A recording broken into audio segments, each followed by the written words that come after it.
Hey gente, ¿cómo están? Bienvenidos a un episodio más de Minutos de Medicina. Hoy estudiaremos los músculos de la cara.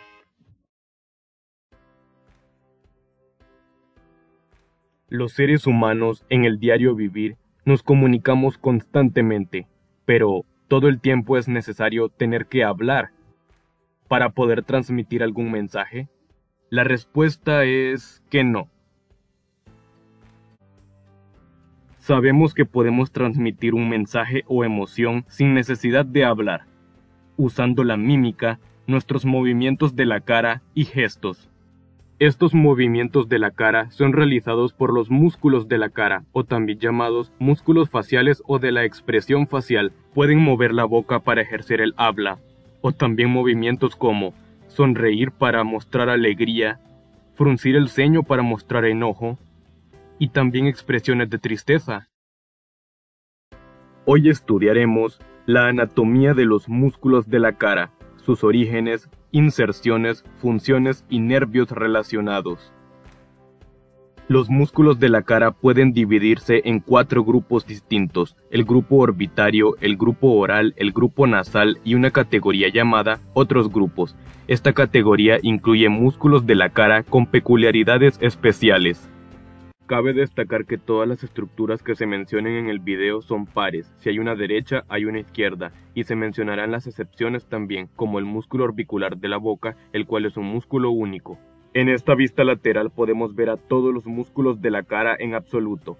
El músculo macetero, no es un músculo de la cara a pesar de que se encuentra en la región de la mejilla, es un músculo masticatorio. El grupo orbitario se compone del músculo orbicular del ojo, el depresor supraciliar y el corrugador de la ceja. El músculo orbicular del ojo es un músculo par muy grande. Se compone de 3 porciones: la porción orbitaria, la palpebral y la lagrimal. La porción palpebral es la que se encuentra directamente relacionada con los párpados. Si recordamos del video de anatomía de párpados, esta porción constituye la tercera capa anatómica de los párpados. Esta se origina del ligamento palpebral medial. Este ligamento se inserta a su vez en la cresta lagrimal anterior del hueso maxilar, por lo que invito a repasar la anatomía de los huesos de la cara y el hueso maxilar específicamente, y la porción palpebral se inserta en el rafe palpebral lateral, un grupo de fibras que no se ve en esta imagen pero está en la parte lateral.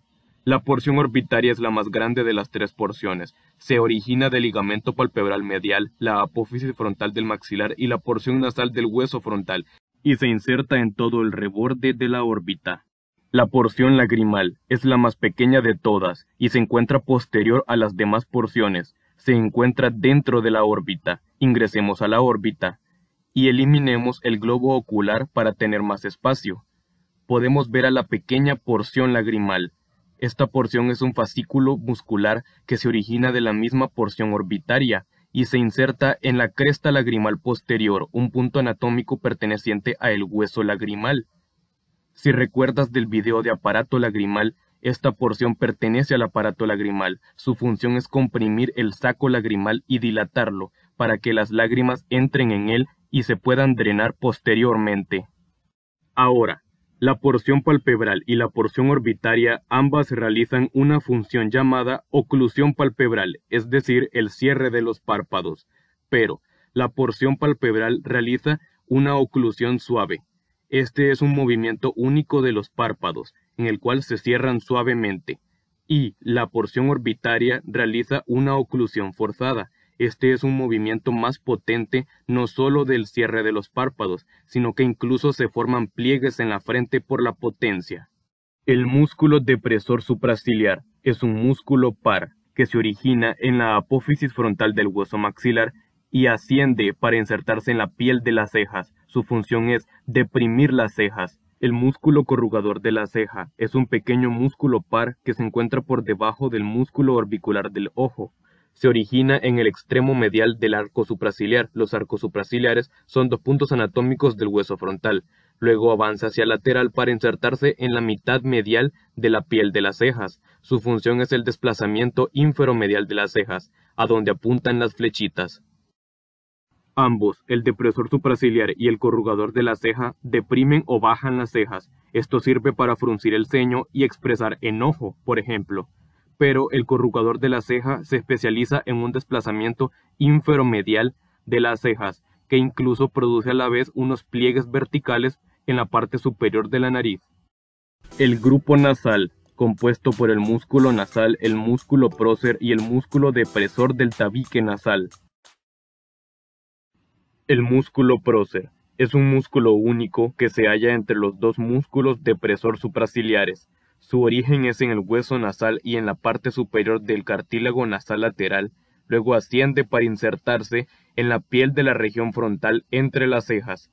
Su función es el desplazamiento inferior de la parte medial de las cejas, dando lugar también a la formación de unos pliegues transversales en el puente de la nariz. Prácticamente baja las cejas también. Su función es prácticamente idéntica a la del corrugador de la ceja, pero el corrugador de la ceja forma unos pliegues verticales por encima de la nariz. El músculo nasal, a veces también llamado transverso de la nariz, es un músculo par. Es el músculo más grande del grupo nasal y es el que está más relacionado con la nariz. En resumen, su función es regular la apertura de las narinas. Las narinas son los orificios de entrada hacia las fosas nasales. La porción transversa y la porción alar son las dos porciones en las que se divide el músculo nasal.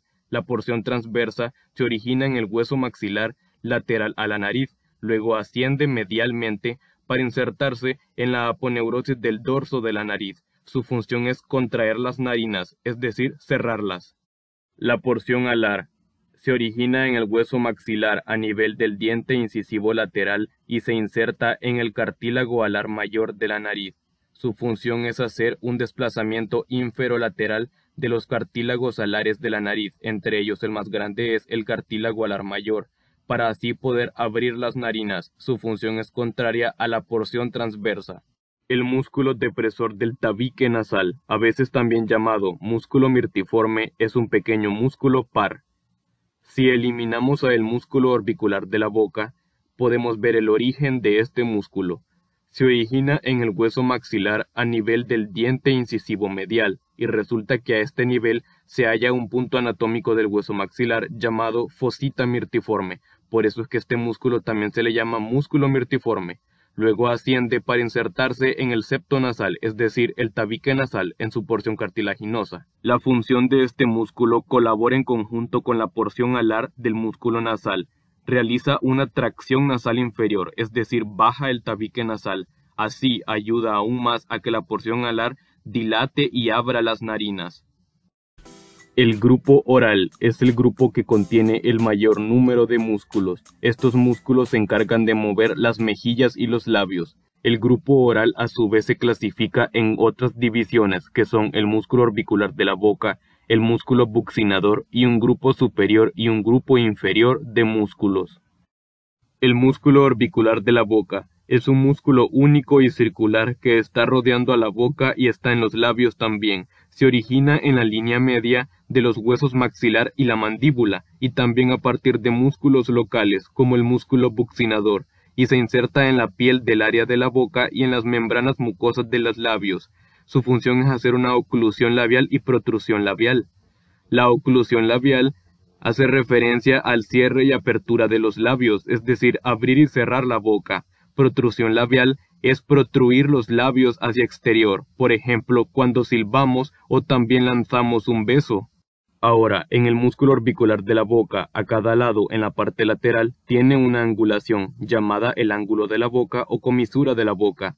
El músculo buccinador es un músculo par que forma el componente muscular de cada mejilla y se encuentra en un espacio entre el hueso maxilar y la mandíbula. También está profundo a todos los demás músculos de esta región. Se origina de la parte posterior del hueso maxilar y la mandíbula, pero también de una estructura llamada rafe pterigomandibular. Esta es una vaina tendinosa que se origina del gancho pterigoideo del hueso esfenoides y se inserta en el triángulo retromolar de la mandíbula. De aquí se origina el músculo buccinador, pero también el músculo constrictor superior de la faringe, un músculo de la faringe. Luego el músculo buccinador sigue para insertarse en los labios y se fusiona con el músculo orbicular de la boca también. La función de este músculo es muy importante. Presiona las mejillas contra los dientes. Ahora, no es un músculo masticatorio. pero favorece la masticación por su función, ya que evita que los alimentos se acumulen entre las mejillas y los dientes. También el músculo buccinador es el que nos ayuda a soplar. También el músculo buccinador posee relaciones anatómicas importantes. La glándula parótida, es una glándula salival par. Es la glándula salival más grande e importante de todas.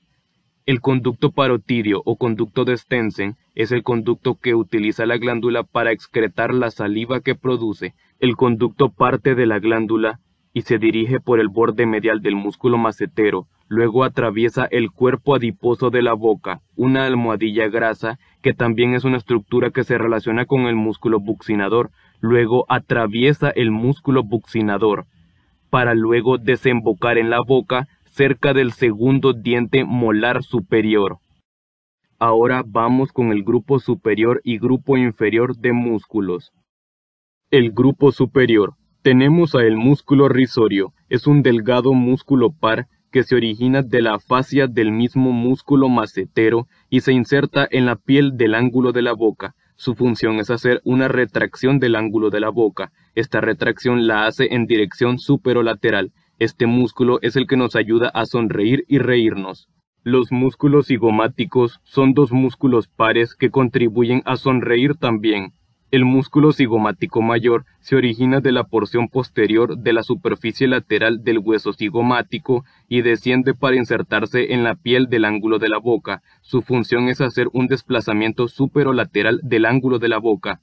El músculo cigomático menor se origina de la porción anterior de la superficie lateral del hueso cigomático y desciende para insertarse en el labio superior medial a la comisura o ángulo de la boca y realiza un desplazamiento superior del labio superior, es decir, que eleva el labio superior. Ahora, el músculo elevador del labio superior es otro músculo par que se origina en el borde infraorbitario del hueso maxilar, como podemos ver, y desciende para insertarse en la piel de la mitad lateral del labio superior. Su función es elevar el labio superior. Ahora, superficialmente, en la piel de nuestro rostro podemos ver surcos, como el surco nasogeniano, un surco par que va desde la nariz hasta el ángulo de la boca, y también un surco pequeño cuadrangular que está entre la nariz y el labio superior, llamado filtro o surco nasolabial. Resulta que el músculo elevador del labio superior se encarga de profundizar el surco nasogeniano cuando estamos haciendo una expresión de tristeza, y también se encarga de mantener la anatomía normal del filtro. El músculo elevador del labio superior y el ala de la nariz es un músculo par que se origina de la apófisis frontal del hueso maxilar y desciende para insertarse en el labio superior y el cartílago alar de la nariz. Las funciones son elevar el labio superior y apertura de las narinas. El músculo elevador del ángulo de la boca es un músculo par que se encuentra profundo a los demás músculos del grupo superior. Se origina en el hueso maxilar inferior al agujero infraorbitario y desciende para insertarse en la piel del ángulo de la boca. Su función es elevar el ángulo de la boca, pero este también es un músculo que profundiza el surco nasogeniano en la expresión de tristeza y a mantener la anatomía del filtro también. El grupo inferior posee tres músculos. Tenemos a el músculo depresor del ángulo de la boca. Se origina de la línea oblicua de la mandíbula, a nivel de los dientes canino, premolar y primer molar de cada lado, y asciende para insertarse en la piel del ángulo de la boca y unirse al músculo orbicular de la boca. Su función es un desplazamiento hacia inferolateral del ángulo de la boca, es decir, lo deprime. El músculo depresor del labio inferior es otro músculo par que se origina de la porción anterior de la línea oblicua de la mandíbula y se inserta en el labio inferior e incluso se fusiona con el músculo depresor del labio inferior del otro lado. Su función es hacer un desplazamiento hacia inferolateral del labio inferior, es decir, deprime el labio inferior. El músculo mentoniano es el músculo más profundo del grupo inferior. Es un músculo par que se origina en la mandíbula por debajo de los dientes incisivos inferiores y se inserta en la piel del mentón. Su función es elevar el labio inferior y forma pliegues en el mentón. Es el músculo que nos ayuda a beber. Cuando bebemos, vemos como el labio inferior se eleva y se mantiene en esa posición. Esto es gracias al músculo mentoniano. Por último, se le conoce como modiolo de la boca a un punto tendinoso común localizado en el ángulo de la boca. Simboliza un punto común en el cual diversos músculos se insertan juntos en el ángulo de la boca, como el músculo buccinador. Otros grupos. Esta categoría incluye a los músculos auriculares, el músculo occipitofrontal y el músculo platisma. Estos son músculos de la cara que no se encuentran totalmente en la región de la cara, sino que se encuentran en la periferia de la cara. El músculo platisma es un músculo par, delgado y grande, que se origina por debajo de la clavícula en la región torácica superior. Luego pasa por la fascia superficial del cuello para llegar a la cara e insertarse en la mandíbula y en otros músculos locales. Su función es tensar la piel del cuello y deprimir el labio inferior y el ángulo de la boca.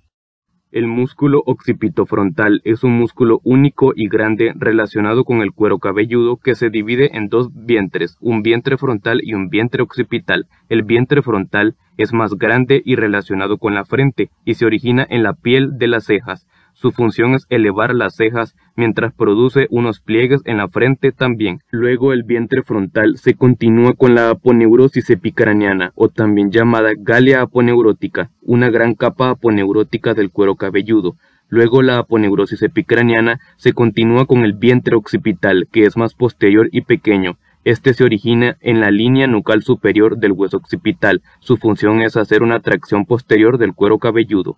Ahora, ambos vientres se insertan en la aponeurosis epicraniana, ya que ésta actúa como un tendón central para ambos. La aponeurosis más los dos vientres forman juntos el músculo occipitofrontal. Los músculos auriculares son un grupo de músculos pares que se relacionan con la oreja. Son el músculo auricular anterior, el auricular superior y el auricular posterior. También están lateral al gran músculo temporal. El músculo auricular superior es el más grande y se origina de la aponeurosis epicraniana y se inserta en la parte superior de la oreja. Su función es elevar las orejas. El músculo auricular anterior se origina en la región anterior de la fascia temporal que envuelve al músculo temporal y se inserta en el hélix de la oreja, una parte de la oreja. Tracciona las orejas hacia arriba y hacia adelante. El músculo auricular posterior es el más pequeño, se origina en la apófisis mastoides del hueso temporal y se inserta en la parte trasera de la oreja a nivel de la concha. Su función es traccionar las orejas hacia arriba y hacia atrás.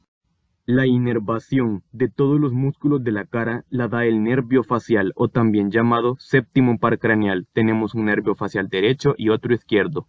Luego de que el nervio facial abandona la región del oído por el agujero estilomastoideo, empieza a dar ramas, como el nervio auricular posterior, el cual a su vez se divide en un ramo auricular que inerva los músculos auriculares y un ramo occipital que inerva el vientre occipital del músculo occipitofrontal. Luego el nervio facial sigue dando ramas, avanza y atraviesa la glándula parótida, con la cual está íntimamente relacionada. Si hacemos transparente a la glándula parótida, vemos cómo el nervio se ramifica en dos troncos principales, un tronco superior y un tronco inferior. Los troncos se ramifican y dan origen a 5 grupos de ramos terminales del nervio facial. Son los ramos temporales, los ramos cigomáticos, los ramos bucales, los ramos marginales y los ramos cervicales. Y siguen un patrón de distribución básico como el siguiente. Del tronco superior se originan los ramos temporales y los ramos cigomáticos. Los ramos temporales inervan los músculos del área de la sien, la frente y la zona supraorbitaria. Los ramos cigomáticos inervan los músculos del área infraorbitaria, el labio superior y la región nasal lateral. Del tronco inferior se originan los ramos bucales, marginales y cervicales. Los ramos bucales inervan los músculos de la mejilla, el labio superior y el ángulo de la boca. Los ramos marginales inervan los músculos del labio inferior y el mentón. Y los ramos cervicales son los que salen por la parte inferior de la glándula parótida e inervan a el músculo platisma. Ahora, en este momento estoy proyectando una serie de tablas resumen que les servirán mucho. Pueden pausar el video y capturarlas en fotografía. Contienen información vital sobre los grupos de músculos de la cara que estudiamos. Sin embargo, no hay que olvidar que lo más importante es estudiar el modelo en 3D. Hasta la próxima.